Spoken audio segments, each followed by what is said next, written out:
بسم اللہ کیجئے۔ السلام علیکم ورحمۃ اللہ وبرکاتہ۔ الصلاۃ والسلام علیک یا رسول اللہ، الصلاۃ والسلام علیک یا نبی اللہ، نحمدہ و نصلی علی رسولہ الکریم، اما بعد، فاعوذ باللہ من الشیطان الرجیم، بسم اللہ الرحمن الرحیم۔ آج میری گفتگو کا عنوان حضرت سارہ رضی اللہ تعالیٰ عنہ کی حیات طیبہ سے ہے۔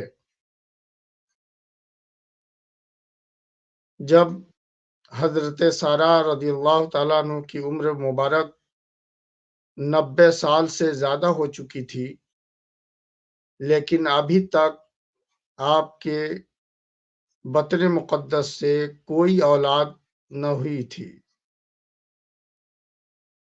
اس عمر میں آپ کو اولاد کی خوشخبری دی گئی، جس کا واقعہ یہ ہے کہ ایک دن چند فرشتے حضرت سیدنا ابراہیم علیہ السلام کی خدمت میں معزز مہمان بن کر حاضر ہوئے۔ ان فرشتوں کی تعداد بعض روایات کے مطابق 10 اور بعض روایات کے مطابق 12 تھی، اور ان میں حضرت جبریل امین بھی شامل تھے۔ سلام کے بعد حضرت ابراہیم اپنے گھر تشریف لے گئے اور ایک موٹا، تازہ اور نفیس بچڑا جو ہے بھون کر لے آئے، پھر اسے ان مہمانوں کے پاس رکھ دیا تاکہ یہ لوگ اسے کھائیں۔ جب حضرت ابراہیم علیہ السلام نے دیکھا کہ مہمانوں کے ہاتھ بچڑے کے بھنے ہوئے گوشت کی طرف نہیں بڑھ رہے، تو کھانا نہ کھانے کی وجہ پوچھی۔ کہا کہ مہمانوں، کھانا آپ کیوں نہیں کھاتے؟ اللہ اکبر! اندازہ لگائیے، حضرت ابراہیم علیہ السلام نے دل میں ان کی طرف سے خوف محسوس کیا کہ کہیں یہ کوئی نقصان نہ پہنچا دے۔ فرشتوں نے جب حضرت ابراہیم علیہ السلام پر خوف کے آثار دیکھے تو انہوں نے کہا کہ آپ نہ ڈریں، کیونکہ ہم فرشتے ہیں اور حضرت لوط علیہ السلام کی قوم پر عذاب نازل کرنے کے لیے بھیجے گئے ہیں، اور فرشتے ہونے کی وجہ سے ہم کھا نہیں سکتے ہیں، اور اسی وجہ سے ہمارے ہاتھ جو ہے بھنے ہوئے گوشت کی طرف نہیں بڑھ رہے ہیں۔ حضرت ابراہیم علیہ السلام کی جوزہ محترمہ حضرت سارہ پس پردہ یعنی کہ پردے کے پیچھے کھڑی تھی، ان کی باتیں سن رہی تھی، تو آپ جو ہے ہنسنے لگی۔ اللہ پاک نے حضرت سارہ کو ان کے بیٹے حضرت اسحاق کی خوشخبری دی، اور حضرت اسحاق کے بعد ان کے بیٹے حضرت یعقوب کی بھی خوشخبری دے دی۔ سبحان اللہ! حضرت سارہ کو خوشخبری دینے کی وجہ یہ تھی کہ اولاد کی خوشی عورتوں کو مردوں سے زیادہ ہوتی ہے۔ سب سے زیادہ جو خوشی ہوتی ہے اولاد کی، وہ عورتوں کو ہی ہوتی ہے۔ نیز یہ بھی سبب تھا کہ حضرت سارہ کے یہاں کوئی اولاد نہیں تھی اور 90 سال کا عرصہ گزر چکا تھا، اس وجہ سے آپ غمگین بھی رہا کرتی تھی۔ اور حضرت ابراہیم کے فرزند حضرت اسماعیل موجود نہیں تھے۔ اس بشارت کے ضمن میں ایک بشارت یہ بھی تھی کہ حضرت سارہ کی جو عمر اتنی دراز ہوگی کہ وہ پوتے کو بھی دیکھیں گی۔ سبحان اللہ! حضرت سارہ نے جب عادت کے برخلاف معاملہ ہونے کا یہ مژدہ سنا تو تعجب کرتے ہوئے کہا کہ کیا میرے یہاں بیٹا پیدا ہوگا، حالانکہ میں تو بوڑھی ہوں اور میری عمر جو ہے 90 سال سے زیادہ ہو چکی ہے، اور یہ میرے شوہر بھی بہت زیادہ عمر کے ہیں، ان کی عمر تو 120 سال کی ہو چکی ہے، اور زیادہ عمر والوں کے ہاں بیٹا پیدا ہونا یہ بڑی عجیب بات ہے۔ تو فرشتوں نے اس وقت کہا تھا اتعجبین من امر اللہ رحمت اللہ وبرکاتہ علیکم اہل البیت انہ حمید مجید۔ قرآن مقدس کے دوسرے پارے میں، قرآن مقدس کے 12ویں پارے میں یہ آیت طیبہ موجود ہے۔ ارشاد فرماتا ہے اللہ تبارک تعالیٰ کہ کیا اللہ کے کام کا اچنبھا کرتی ہو، اللہ کے کام پر تعجب کرتی ہو؟ اللہ کی رحمت اور اس کی جو برکتیں ہیں تم پر ہے، اس گھر والوں پر ہے، بے شک وہی ہے سب خوبیوں والا اور وہی ہے بڑی عزت والا۔ یہ اللہ تبارک و تعالیٰ نے قرآن کے ذریعے جو ہے جو جواب دیا تھا اس وقت، قرآن نے اسے آج تک ہمارے درمیان یاد رکھنے کے لیے کہا۔ فرشتوں کے کلام کے معنی یہ ہے، فرشتوں نے جو بات کی کہ اے سارا آپ کے لیے یہ تعجب کا مقام نہیں ہے، کیونکہ آپ کا تعلق اس گھرانے سے ہے جو معجزات، عادتوں سے ہٹ کر کاموں کے سر انجام ہونے، اللہ پاک کی رحمتوں اور برکتوں کے نازل ہونے کی جگہ بنا ہوا ہے۔ اس بشارت کے بعد حضرت سیدنا اسحاق پیدا ہوئے۔ حضرت سیدنا ابو ہریرہ رضی اللہ تعالیٰ عنہ سے مروی ہے، رسول اکرم نور مجسم صلی اللہ علیہ وسلم نے ارشاد فرمایا مومنوں کی اولاد جنت میں ایک پہاڑ میں رکھی جاتی ہیں۔ حضرت ابراہیم خلیل اللہ اور حضرت سارہ ان کی کفالت فرماتے ہیں، قیامت کے روز یہ ان کے والدین کو لوٹا دیے جائیں گے۔ یہ ایک بہت ہی اہم بات ہے کہ آج جو مسلمانوں کو اس بات کو بالکل ضائع نہ ہونے دیں کہ آج جو مسلمانوں کے بچے جو ہے فوت ہو جاتے ہیں، یہ حضرت ابراہیم اور سارہ جو ہے ان کی کفالت فرماتی ہیں، اور قیامت کے دن انہیں لوٹا دیا جائے گا۔ ایک حدیث شریف میں کچے بچے جو ہے شفاعت کریں گے اپنے والدین کے لیے، تو یہ وہی ہے جن کی کفالت جو ہے حضرت ابراہیم اور حضرت سارہ رضی اللہ تعالیٰ عنہما کریں گے۔ بہرحال حضرت سارہ کے جو آخری ایام ہے، آپ انہیں دیکھیں کہ حضرت سارہ نے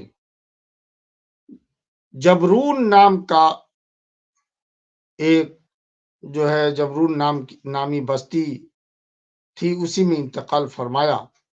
اس وقت جب آپ انتقال فرمائی، آپ کی عمر مبارک 127 سال کی تھی۔ ان کی وفات پر حضرت سیدنا ابراہیم بہت غمزدہ ہوئے اور جبرون میں ہی ایک غار میں حضرت سارہ رضی اللہ تعالی علیہ کی تدفین فرما دی۔ حضرت ابراہیم اور حضرت اسحاق اور حضرت یعقوب کے مزارات مقدسہ بھی اسی غار میں ہے، جسے حبرون بھی کہتے ہیں، یہ یاد رکھیں۔ اب اس غار کو مغارۃ مکفیلہ کے نام سے یاد کیا جاتا ہے۔ یہ جبرول اور حبرون جو ہے اسی میں مسجد الخلیل ہے، اور مسجد خلیل کے نیچے ہی یہ بالکل وادی ہے۔ آئیے اس شہر اور غار کے بارے میں حکیم الامت مفتی احمد یار خان نعیمی رحمۃ اللہ علیہ کے کلام سے چند اقتباسات ہم پیش کرتے ہیں۔ آپ فرماتے ہیں کہ خلیل الرحمن بہت اچھا خوبصورت شہر ہے۔ بعض لوگوں نے کہا کہ اس جگہ کا نام پہلے کنعان تھا۔ اس شہر کے بیچوں بیچ یعنی سینٹر میں ایک نہایت ہی شاندار عظیم الشان مسجد ہے، اور اس مسجد کا نام خلیل الرحمن ہے۔ اس نام سے یہ شہر خلیل الرحمن ہبرون بھی کہا جاتا ہے۔ اس مسجد کا فرش ایک بہت بڑار پر بنایا گیا ہے۔ ان مزارات کے اوپر فرش مسجد میں بہت اونچی اونچی قبریں بنا دی گئی ہیں، جن قبروں پر بہت شاندار قبے ہیں۔ الخلیل بستی بہت نورانی ہے، وہاں سے آنے کو دل نہیں چاہتا۔ کہ مسجد خلیل کے فرش کے کنارے پر ایک چھوٹی سی چبوتری جو ہے بنی ہوئی ہے، جس کے بیچوں بیچ میں پیتل کی جالی لگی ہوئی ہے۔ یہ حضرت سیدنا احمد یار خان نعیمی رحمت اللہ تعالی علیہ فرماتے ہیں۔ اچھا، قبولیت کی دعاؤں کی قبولیت کی جگہ بھی ہے۔ یہ مقام جو ہے دعاؤں کی قبولیت کے لیے بڑا ہی مجرب ہے۔ حضرت سیدنا کعب الاحبار رحمت اللہ تعالی علیہ فرماتے ہیں کہ اس سے پہلے کہ تمہیں سلطان مدینہ راحت قلب و سینہ جناب محمد الرسول اللہ صلی اللہ علیہ وسلم کے روضہ اقدس کی زیارت سے روک دیا جائے، اور تمہارے اور اس کے درمیان فتنہ و فساد حائل ہو جائے، تو تم کثرت کے ساتھ یہاں حاضری دیا کرو، اور پیارے آقا پر اور صدیق اکبر پر فاروق اعظم پر درود پڑھو۔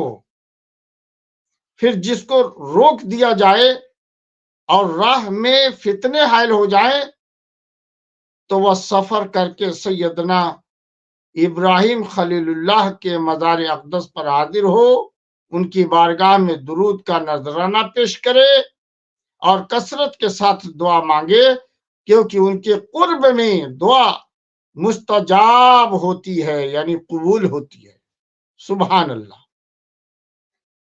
اس سے پتہ یہ چلا کہ بزرگان دین، اولیاء، صالحین، صلفاء اور انبیاء، رسل، ان کے مزارات اور ان کے مسکن کے قرب میں اللہ تبارک و تعالی اپنا خاص کرم فرماتا ہے، فضل فرماتا ہے، اور دعاؤں کو قبول بھی فرماتا ہے۔ حضرت بی بی ہاجرہ رضی اللہ تعالیٰ عنہ بھی وہ خوش نصیب خاتون ہیں جن کو اللہ پاک نے حضرت خلیل علیہ الصلاۃ والسلام کی جوزہ ہونے کا شرف حاصل دیا۔ آپ مصر کی ایک قبطی بادشاہ کی صاحبزادی تھی، جبکہ صادق ابن سعدون جس نے حضرت سارہ کی طرف دست درازی کیا تھا، اس کا ذکر میں نے پچھلے بیان میں بھی کیا، یہ بڑا ظالم بادشاہ تھا۔ اس ظالم نے آپ کو بھی ظلمن پکڑ کر اپنے پاس قید کر لیا تھا، لیکن حضرت سارہ کی طرف حضرت سارہ جس طریقے سے پاک دامن تھی، ہاجرہ بھی اسی طریقے سے پاک دامن تھی۔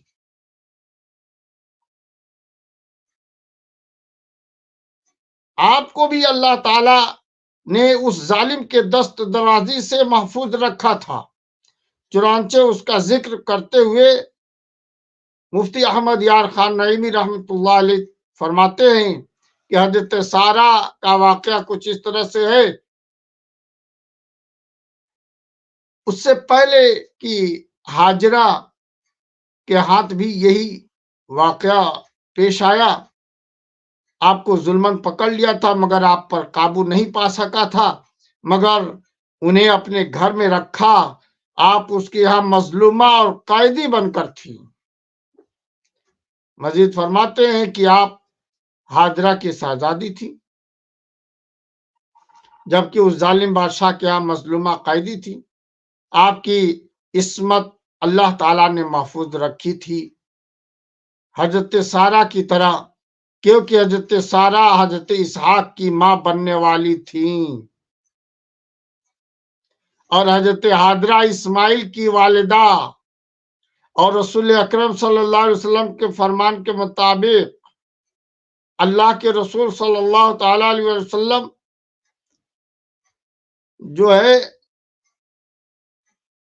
ان کی یہ حضرت سارہ اور ہاجرہ دادی بننے والی تھی، دادی ہوئی رشتے میں۔ تو اللہ تعالی ایسے نیک اور پاکیزہ خاتون کی عفت کی خود حفاظت فرماتا ہے۔ اللہ ان کی عصمت کا والی تھا، اس بنا پر بچی۔ ہمارے پیارے آقا صلی اللہ تعالی علیہ وسلم حضرت بی بی ہاجرہ کی اولاد میں سے ہیں، اور یاد رہے انبیاء کرام بہت عرفہ اور اعلیٰ شان والے ہوتے ہیں۔ ان کے نام، جسم، قول، بات چیت، گفتگو، فعل، کام، حرکات، سکنات کے ساتھ ساتھ ان کا نسب، خاندانی سلسلہ بھی سب سے اعلیٰ درجہ کا ہوتا ہے۔ نبوت ہمیشہ اعلیٰ خاندان کے افراد کو ہی عطا ہوئی تاکہ انہیں کوئی نظر حقارت سے نہ دیکھ سکے۔ تو یہ ہاجرہ اور سارہ، حضرت ہاجرہ اور سارہ تو نبوت جس درس سے چلنے والی تھی، ایسی پاکیزہ ماں تھی۔ اسی لیے اللہ تعالیٰ نے اپنے نبی یوسف کے دامن سے داغ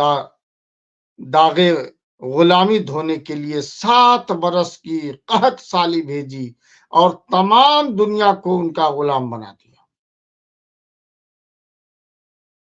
ہمارے آقا صلی اللہ علیہ وسلم کی شان و عظمت تو کیا کہنے، سبحان اللہ۔ رسول اکرم صلی اللہ تعالی علیہ وسلم تو تمام نبیوں کے سردار ہیں، اور آپ کا نسب پاک بھی سب نسبوں سے اعلیٰ اور افضل ہے۔ اس بنا پر حضرت بی بی ہاجرہ مصر کے ظالم بادشاہ کے یہاں مظلومہ اور قیدی تھی، سارہ کے پاس کیسے آئیں؟ اس کی تفصیل یہ ہے کہ ابراہیم اپنی جوزا محترمہ سارہ کو ساتھ لے کر مصر ہجرت کر کے پہنچے تو بادشاہ جو صادق ابن سعدون نے سارہ پر اپنا قابو پانا چاہا اور غلط ارادے سے آپ کی جانب ہاتھ بڑھایا تھا، تو حضرت سارہ نے اللہ پاک کی بارگاہ میں دعا کی، الہی اگر میں تجھ سے اور تیرے رسول پر ایمان لائی ہوں اور پاک دامن رہی ہوں تو کافر کو مجھ پر قابو نہیں دینا۔ اللہ تعالیٰ نے دعا فرما دی، یہ بیان میں پہلے کر چکا ہوں۔ بہرحال تو اسی ظالم بادشاہ صادق ابن سعدون نے حضرت سارہ کی خدمت میں حضرت ہاجرہ کو دیا۔ اس طریقے سے حضرت ہاجرہ جو ایک قبطی بادشاہ کی شہزادی تھی، حضرت سارہ کے پاس آ گئی۔ مصر میں کچھ عرصہ قیام کیا، اس کے بعد ابراہیم علیہ السلام فلسطین کی طرف روانہ ہوئے تو اس سفر میں آپ کی جوزہ حضرت محترمہ سارہ کے ساتھ حضرت ہاجرہ بھی تھیں۔ تو فلسطین میں آپ نے اپنے اہل خانہ کے ساتھ سبا کے مقام پر قیام فرمایا اور ایک کنواں کھودا اور مسجد بنائی، سبحان اللہ۔ لیکن یہاں کے باشندوں نے آپ کو تکلیف پہنچائی، حالانکہ اتنی محنت کر دیے، کنواں بھی کھودے، مسجد بھی بنائی، مگر باشندوں نے تکلیف پہنچائی۔ تو پھر آپ جو ہے یعنی حضرت ابراہیم خلیل اللہ راملہ اور ایلیا کے درمیان ایک مقام جسے قط کہا جاتا تھا، وہاں تشریف لے کر چلے گئے۔ فلسطین میں قیام کے دوران ہی حضرت ابراہیم نے حضرت سارہ کی درخواست پر حضرت ہاجرہ کو اپنی زوجیت میں قبول فرمایا تھا، اور یہی حضرت ہاجرہ سے حضرت سیدنا اسماعیل ذبیح اللہ کی ولادت ہوئی۔ حضرت ابراہیم جب ارض مقدسہ یعنی فلسطین کے مقام پر پہنچے تو اس وقت آپ کے پاس کوئی اولاد نہیں تھی، چنانچہ آپ نے اللہ تعالیٰ کی بارگاہ میں نیک اور پرہیزگار اولاد کے لیے دعا کی، کہا رب ہب لی من الصالحین، الہی مجھے لائق اولاد عطا فرما، اے میرے رب مجھے نیک اولاد عطا فرما جو کہ دین حق کی دعوت دینے اور تیری عبادت کرنے پر میری مدد کرے، اور پردیس میں مجھے اس سے انسیت حاصل ہو۔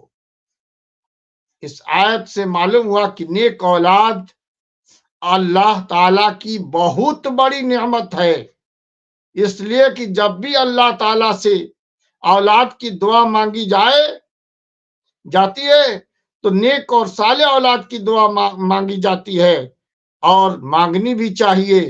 اللہ تعالیٰ نے کامل ایمان والوں کا ایک وصف یہ بیان فرمایا ہے کہ وہ نیک اور صالح اور متقی ہوتے ہیں،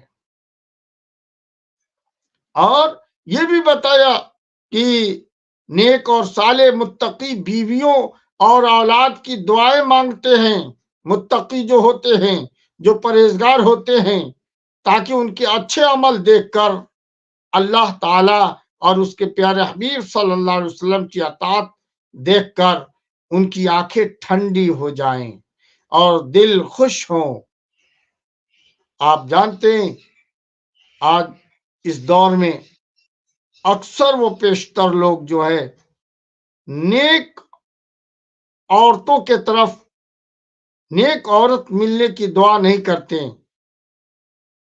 اور ہمارے معاشرے میں نیک لڑکیوں سے شادی کرنے کو لوگ معیوب سمجھتے ہیں،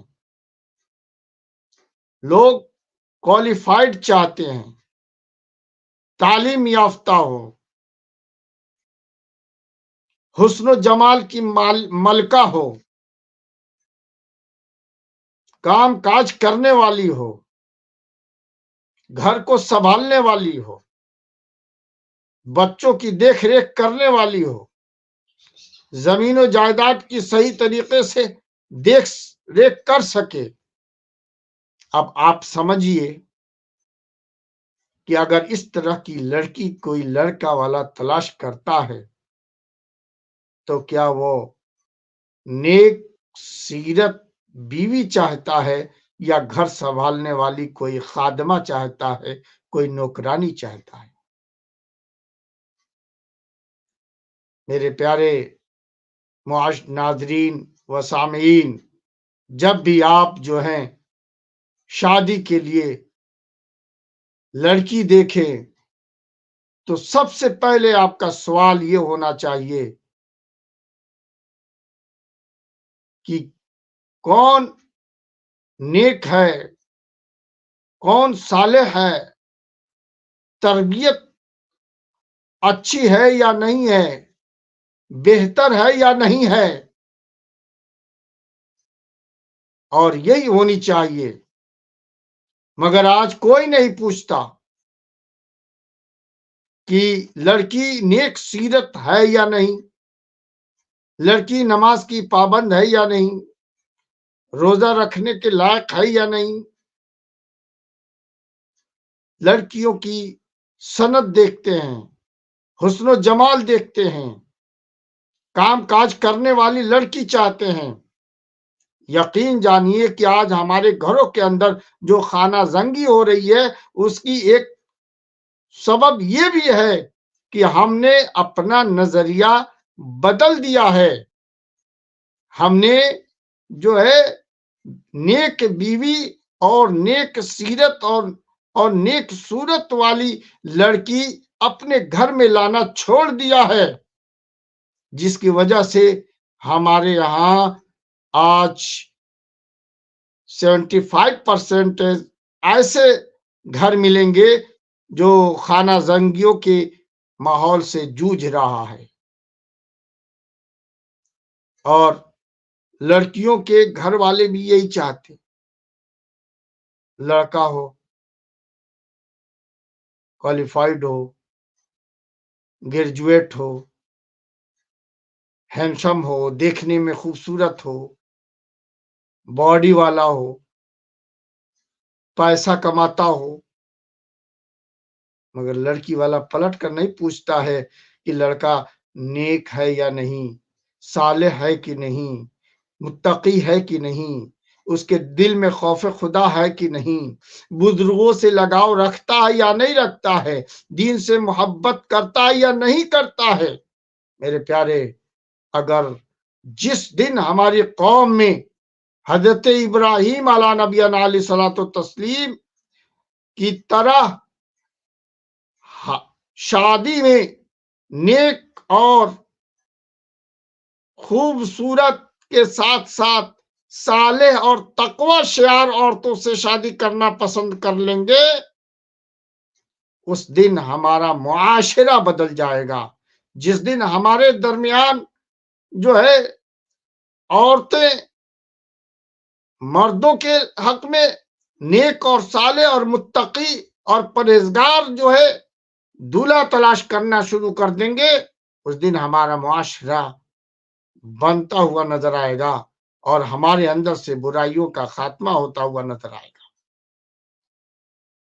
مالک و مولا سے دعا ہے کہ جب بھی ہم جو ہے لڑکی دیکھنے کے لیے جائیں تو بی بی سارا، بی بی ہاجرہ کی طرح نیک اور عفت شعار لڑکی دیکھیں، اور جب کوئی لڑکا دیکھنے جائیں شادی کے لیے تو ابراہیم خلیل اللہ جیسا مطیع اور فرما بردار دیکھیں، متقی دیکھیں، صالح دیکھیں، پرہیزگار دیکھیں۔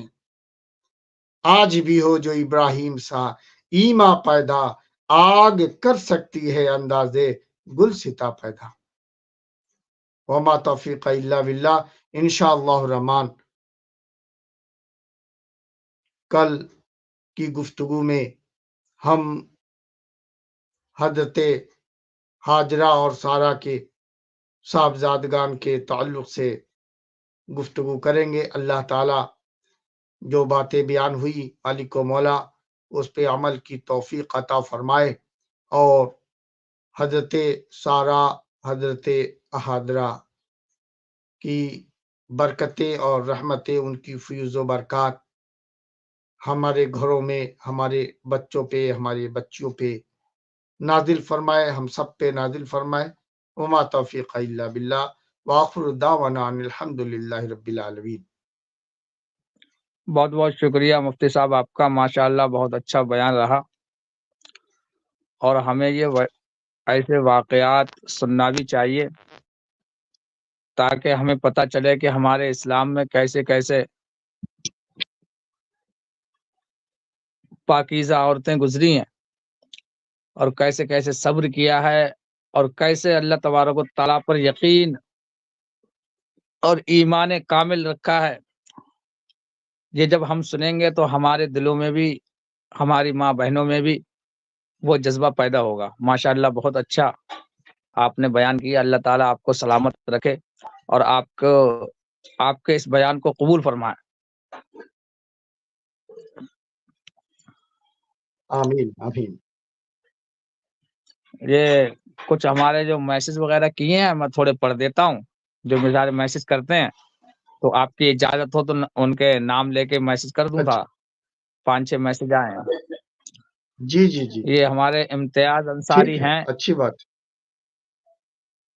امتیاز انصاری ہیں، کہہ رہے ہیں کہاں سے ہیں یہ حضرت؟ تو میں نے لکھ دیا گورکھپور اتر پردیش سے.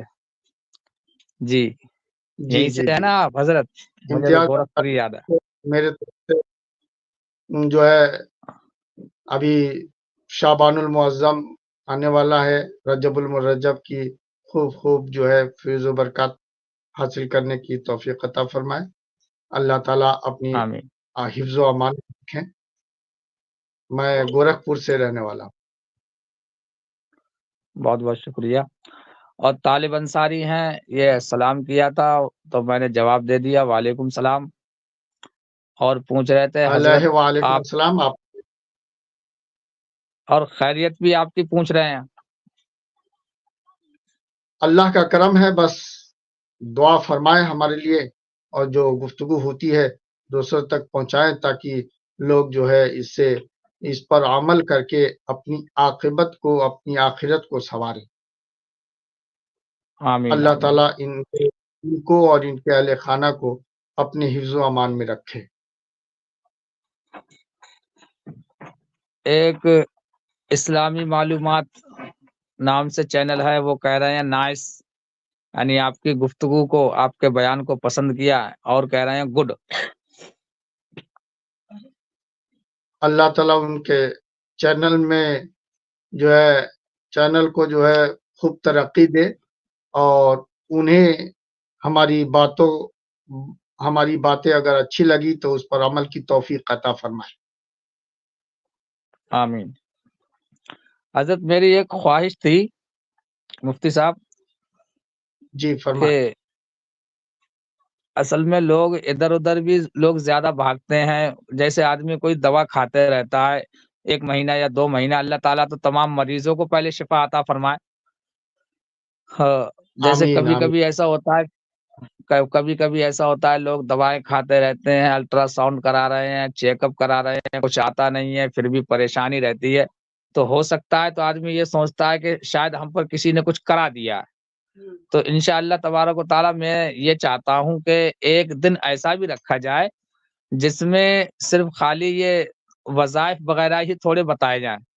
یعنی کوئی مریض ہے، یا کوئی کسی کا دماغ تیز کرنے کے لیے، یا کسی کی اولاد مانتی نہیں ہے بات، تو اس سلسلے میں بھی اگر جی 1 دن کا پروگرام رکھ دیا جائے تو کیسا رہے گا؟ بہتر رہے گا، آپ ہاں سوال نوٹ کر لیں. جی ایک جی روز آپ سوال نوٹ کر لیں، اور پھر اس کے بعد اس سوال کو ہمیں دے دیں. اس کا جواب ہم نکال کر مدلل طریقے سے ریفرنس کے ساتھ جی. انہیں ان کے سوالوں کا جواب دیں گے. ٹھیک ہے. زیادہ تر جو عام سوالات ہوتے ہیں نا، عام جو پریشانیاں ہوتی ہیں، انشاءاللہ تبارک و تعالیٰ اسی کے بارے میں آپ سے سوال کریں گے، اور انشاءاللہ تبارک و تعالیٰ اسی کے بارے میں آپ بتائیں گے، کیونکہ آپ کا یہ کام بھی ہے. جی جی چلو ٹھیک ہے انشاءاللہ تعالیٰ. پھر کسی دن میری رائے تو یہ تھی کہ جمعے کو یا جمعرات کو یہ کام رکھا جائے، یا اگلے جمعرات کا رکھ لیں، یا کل جمعرات کو جمعے کا رکھ لیں. جی جمعرات کو تو ہوتی ہے ہمارے پاس زیادہ، تو میں زیادہ ویست رہتا ہوں. کسی اور دن رکھتے ہیں. جمعرات کے دن مریض دیکھتا ہوں، کافی لوگ اکٹھا ہوتے ہیں، تو اچھا کسی اور دن رکھتے ہیں. جمعرات اور سوموار 2 دن جو ہے یہ مریض دیکھتا ہوں. تو ایسا کر لیتے ہیں کہ جمعہ والے دن رکھ لیں، پھر جمعہ ہاں بہتر رہتا ہے دن. جمعہ کے دن رکھ ہاں. لیں. جن سے سوال اور آپ پوچھیں گے ان کا نام، ان کی والدہ کا نام، ٹھیک، جی اور جائے پیدائش سکونت کہاں کے رہنے والے ہیں، بس جی جی یہ 3 چیزیں. چلو ٹھیک اور ہے، تو عمر کے ایسا کریں گے، کل جو ہے ہم ایک ایسے ہی عام جو سوالات ہوتے ہیں انہی کے بارے میں 4-5 سوال آپ سے کر لیں گے، کل رکھ لیں گے 15-20 منٹ کا، اور ہو جی سکتا جی ہے کہ ٹھیک لوگ ہے. سوال کرتے، ہو سکتا ہے لوگ سوال کرتے بھی رہیں، ان کا جواب اگر ترنت دینے کا ہوگا تو ترنت دے دیا جائے گا، نہ اگلے ہفتے کے لیے دے دیا جائے گا، لکھ لیا جائے گا ان کا سوال. ٹھیک ہے ٹھیک ہے. ٹھیک ہے، تو کل کل کئے انشاءاللہ بجے؟ تبارک و تعالی تو ایسا کریں گے، یہ جو پروگرام ہے اپنا یہ 9:30 بجے کر لیں گے، اور 10 بجے کے بعد رکھ لیں گے یہ والا پروگرام، یہی وظیفے والا. ٹھیک ہے، اچھا رہے گا. اس میں ہاں اوراد و وظائف بتائیں گے بھی، کچھ عمل بھی بتائیں گے، ترکیب بھی بتائیں گے. بہت سی چیزیں جی ایسی ہوتی ہیں کہ صرف جو ہے لوگوں کے ذہن میں ایک خیال سا پیدا ہو جاتا ہے اور آدمی جی وہم کا شکار ہو جاتا جی ہے. جی کبھی مرض ہوتا ہے اور وہم داخل ہو گیا کہ کوئی جن ہے، کوئی بھوت ہے، کوئی پری ہے، یا کوئی پیچھے لگ گیا. اور کبھی جی صحیح معنوں میں کوئی پیچھے لگا رہتا ہے اور یہ وہم ہوتا ہے نہیں، بیماری ہے. تو ایسا بھی ہوتا ہے. ہاں، کبھی کوئی تو اور بہت سے لوگ عامل لوگ بہت ایسا کرتے ہیں کہ تمہارے پڑوس میں ہے جو لمبا سا ہے، چھوٹی آنکھوں والا ہے، لڑائی کرانے کے لیے کر دیتے ہیں، اور اتنا ہی سب کچھ بتا دیا تو نام بھی بتا دو اس کا، وہی اس سے پوچھ لے جا کے، یعنی لڑائی کرانے کے نہیں، لیے تمہارے پڑوس میں ہے. ایسا کچھ نہیں ہے. اگر کوئی اس طرح کی بات کرتا ہے تو وہ صرف فراڈ ہے. جی جی جی جی، وہ اگر کوئی اس طرح کی بات کرتا ہے کہ نام کا پہلا اچھر یہ ہے، اس طرح کا ہے، تمہارے پڑوس کا ہے، ایسا کچھ نظر نہیں آتا. دیکھیے، استخارہ میں ایک چیز نظر آتی ہے کہ کون کسے کیا مرض ہے، بس. جی کون ہے، کون کیا، وہ نہیں نظر آئے. جی، مرض ہے یا کوئی اوپری خلل ہے. ہاں، مرض ہے تو مرض نظر آئے گا، اوپری خلل ہوگا تو اوپری خلل نظر آئے گا. جیسے جن ہے تو جن نظر آئے گا، اس جی کی تحقیق جن سے ہوگی. اور جی اگر کوئی آصف ہے تو آصف نظر آئے گا. اگر کوئی شخص جو ہے ترکیب کر کے چھوڑا ہے تو وہ چیزیں نظر آئے گی. لیکن یہ نظر نہیں آئے گا کہ ترکیب کرنے والا کون ہے، جن بیٹھانے والا کون ہے، حمزاد کو بھیجنے والا کون ہے. یہ سب کچھ نظر نہیں آتا. یہ سب فراڈ ہے. جی جی اب جو سامنے ماشاء نظر اللہ. آ رہا ہے کہ آصف ہے تو آصف کا علاج کرو، جن ہے تو جن کے عملیات کرو. یہ روحانی علاج میں یہی ہوتا ہے. وہ بہت اچھا ہے، کیونکہ آپ اصل میں ایک مفتی بھی ہیں، دین کا علم بھی رکھتے ہیں، اور ماشاء اللہ اور آپ بہت ڈاکٹر بھی ہیں، اور حکیم بھی ہیں، اور ساتھ میں آپ روحانی علاج بھی کرتے ہیں. اس کی بھی اصل میں دونوں دواؤں کی ضرورت ہے، یعنی دوا کی بھی جی، ضرورت ہے اور روحانی علاج کی بھی ضرورت ہے. انشاءاللہ ماشاء اللہ آپ میں وہ ساری خصوصیات اور وہ کمال موجود ہیں، اللہ تو کا کیوں نہ آپ کے اللہ کا شکر ہے، احسان ہے، بزرگان دین کا صدقہ ہے، پیر و مرشد کا کرم ہے.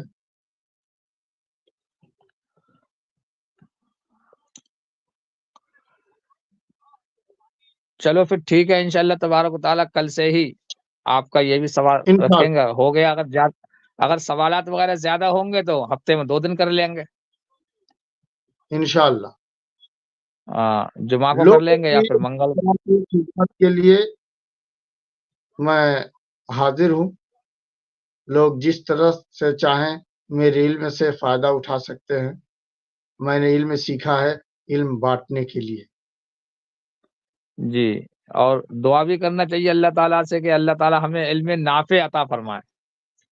جی جی ماشاء اللہ آپ کے اندر علم بھی ہے، اور یہ بھی چاہتے ہیں کہ ہمارے اس علم سے لوگ علم فائدہ نافع بھی پہنچائیں، ہونا کیونکہ رسول چاہیے، علم شافع ہونا چاہیے، علم کافع ہونا چاہیے۔ نافع ماشاء نفع اللہ بخش اور شافع جی یعنی کہ جس سے ہمیں شفا ملے، اور کافی جو ماشاء اللہ ہمارے لیے کافی یعنی ہمارے بے ہر شک بے شک۔ امور پر رہنمائی کرے، ایسا علم ہونا چاہیے۔ تو میں یہی دعا کرتا ہوں کہ ہمارے جتنے ناظرین ہیں، سامعین ہیں، انہیں اللہ تبارک و تعالیٰ علم نافع، علم شافع، علم کافی عطا فرمائے، تاکہ وہ انہی علموں سے جو ہے نفع بھی اٹھائیں اور شفا بھی حاصل کریں، اور یہ علم ان کے لیے کفالت بھی کرے۔ بہت بہت شکریہ۔ دیکھیے مفتی صاحب، ایک طالب انصاری کا میسج بھی آ گیا، کہہ رہے ہیں حضرت عامر ادانی، اچھا یہ کیا کہہ رہے ہیں بھائی؟ یہ کہہ رہے ہیں گندے خواب آتے ہیں، باوضو سویا کریں۔ گند اچھا، طالب انصاری جی، صاحب مفتی صاحب فرما رہے ہیں کہ نماز میں جی فرمائیے۔ جواب سن لیں آپ۔ جی اگر گندے خواب کسی کو آتے ہیں، اور کبھی جی کبھار ہوا تو کوئی بات نہیں، فطری بات ہے، اور اگر بار بار ہوتا ہے تو انہیں چاہیے کہ وہ نماز میں دل جمعی کے ساتھ نماز پڑھیں، اطمینان سے، اور باوضو سوئیں، پاک صاف رہیں۔ انشاءاللہ الرحمن یہ مرض ختم ہو جائے گا۔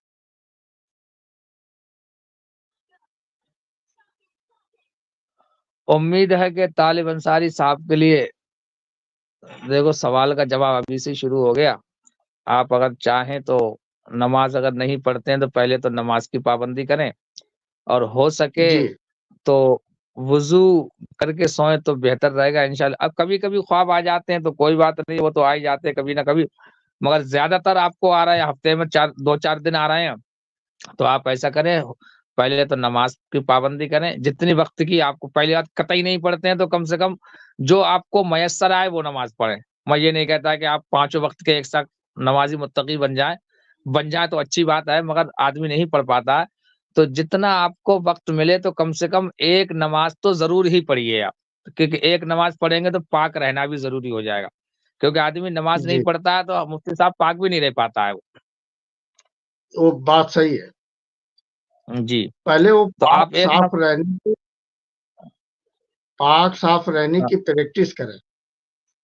جی پہلے ایک نماز کوئی سی بادلے کہ مجھے ایک نماز پڑھنا ہے، جب ایک نماز پڑھے گا تو پاک لازمی رہے گا۔ اور اگر اس نے فجر کی بعد لی، جی فجر کی اگر اس نے نیت بعد لی کہ ہم کو ہر روز صبح فجر پڑھنی ہی پڑھنی ہے، تو پھر تو پانچوں پڑھے گا اس پھر کو وہ۔ پھر وہ پانچوں پڑھنا شروع کر رہے ہیں۔ جی جی ہاں تو جو آدمی بالکل نہیں پڑھتا ہے تو اصل میں اس کی فجر کی نماز بہت کٹھن ہو جائے گی تو کوئی سی بھی بادلے، مین مقصد بتانے کا مطلب یہ ہے کہ آپ اس سے پاک رہیں گے، جب ایک پڑھیں گے تو 2 پڑھیں گے، 3 پڑھیں گے، انشاءاللہ تعالیٰ دھیرے دھیرے کر کے آپ کا روٹین بن جائے گا، اور انشاءاللہ تبارک و تعالیٰ پھر آپ کے دل میں نماز کی محبت پیدا ہو جائے گی، پھر بغیر نماز کے آپ کو نیند تک نہیں آئے گی۔ جی جی، الجھن ہوگی کہ ہم نے ابھی تک پڑھی جی نہیں۔ جی جی جی دل اندر سے کڑتا ہے کہ ہم نے ابھی تک نماز پڑھی کیوں نہیں۔ جی جی تو اچھا ہے، اگر کوئی اپنے بارے میں جیسے سوال کرنا چاہے کہ میرے اندر کوئی مرض ہے یا کوئی ہوا کا چکر ہے، تو وہ اپنا نام بھیجے اور اپنی ماں کا نام بھیجے، جی، اپنا نام اور بھیجے، اور اپنی ماں کا نام بھیجے، اور اپنی عمر بھیجے، اور جگہ کا نام بھیجے۔ اچھا کہاں سے ہیں؟ ہاں کہاں سے ہیں۔ ٹھیک ہے انشاءاللہ تبارک و تعالیٰ۔